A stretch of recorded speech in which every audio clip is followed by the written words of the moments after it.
नमस्कार, मैं उमेश गौतम, समग्र प्रदेश समाचार से। आज का हमारी चर्चा का विषय है गौ माता। खून के आंसू रोती गौ माता, अट्टहास करते गौ सेवक। वर्तमान में बिल्कुल ये बात 100% सत्य बैठती है, जबकि हमारे धर्म शास्त्र और वेदों में गाय को अघन्या कहते हैं। अघन्या का मतलब होता है जिसकी हत्या ना की जा सके। हमारे धर्मशास्त्र भी अपने आप में एक संविधान थे और धर्म और पाप का भय दिखाकर भी लोगों को अपने रास्ते पे चलने का ज्ञान देते थे। वहीं गाय के में को हमारे वेदों ने मानव से भी उच्च दर्जा दिया है और गौ हत्यारों को फांसी की सजा दी है। वहीं वर्तमान समय में सनातन धर्म की बात करने वाले, गौ की रक्षा करने वाले ही जो पूरा खुलासा होता है तो वही गौ के हत्यारे साबित होते हैं। हमारे सनातन भाइयों से खासकर मेरा कहने की बात है कि आज मैं बरसात में देखा कि गौ माता रोड में घूम रही है।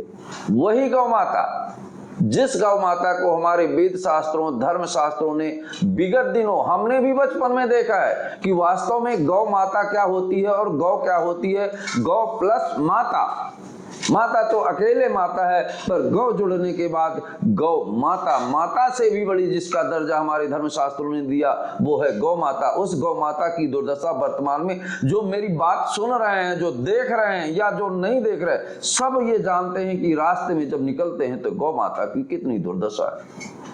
रोड पे आपको डंडे खाते मिलेगी। बरसात में वाहनों से टकरा कर रोड में तड़पती और मौत से जूझती गौ माताएं तड़प रही हैं। पर हमारी गौ माता के प्रति आस्था सोशल मीडिया, प्रिंट मीडिया और गौ माता के साथ एक फोटो खिंचा के डाल देने से ही हमारी जिम्मेदारियां नहीं समाप्त होती।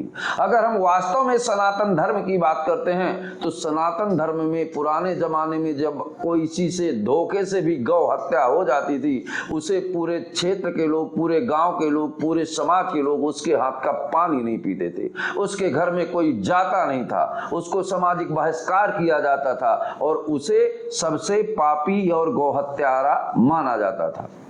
पर आज वर्तमान में जो गौ हत्यारे हैं, जो स्लॉटर हाउस के मालिक हैं, उन्हें उद्योगपति, सेठ कहा जाता है। और जो सनातन धर्म को की ठेकेदार पार्टियां हैं राजनीतिक, वो पार्टियां उन्हीं गौ हत्यारों से चंदा लेती हैं।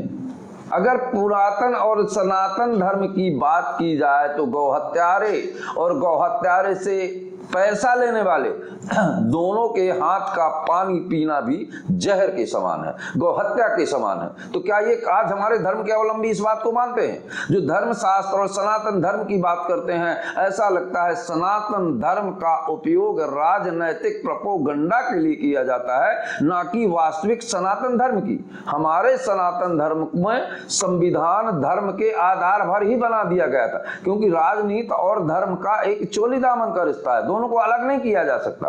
पर धर्म को राजनीति से इस तरह से बनाया गया था कि धर्म का पालन हो और राजनीति में कोई अनैतिक कार्य ना करे।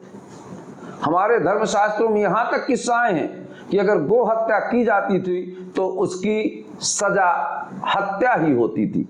पर वर्तमान में आप देख रहे हैं, जिनकी मैंने देखा है गाड़ियों में गौ सेवक का झंडा और बोर्ड लगा है, पर गौ के दलालों से ही चंदा लेते हैं। फिर ये कैसी गौ सेवा?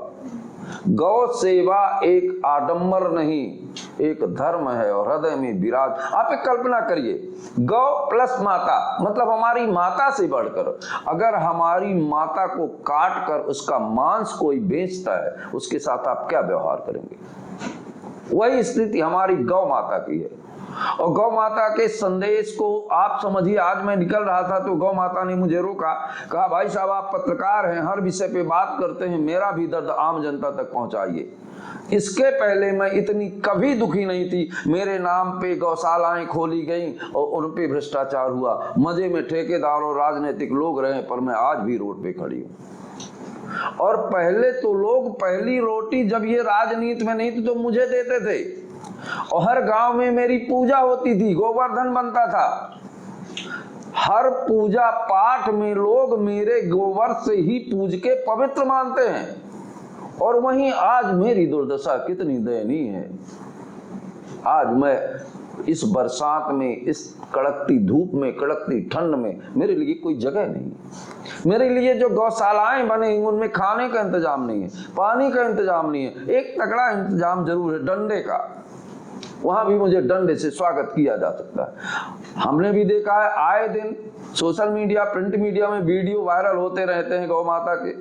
तो मेरा सवाल केवल उन गौ भक्तों से है कि जो गौ के साथ फोटो खींचकर प्रोपोगंडा करते हैं, ऐसे गौ भक्तों को सावधान होना चाहिए कि वर्तमान में राजनीतिक दौर के चलते वो पैसे जरूर कमा सकते हैं, पर गौ हत्या का पाप उन्हें कभी नहीं छोड़ेगा। हमारे धर्म शास्त्रों में इस बात को वर्णित है कि समाज का चाहे जो व्यक्ति रहा हो, अगर गौ के साथ गलत किया है तो तुझे गड्ढे में जरूर जाना पड़ेगा। दोस्तों नमस्कार, मैं उमेश गौतम, समग्र प्रदेश समाचार से।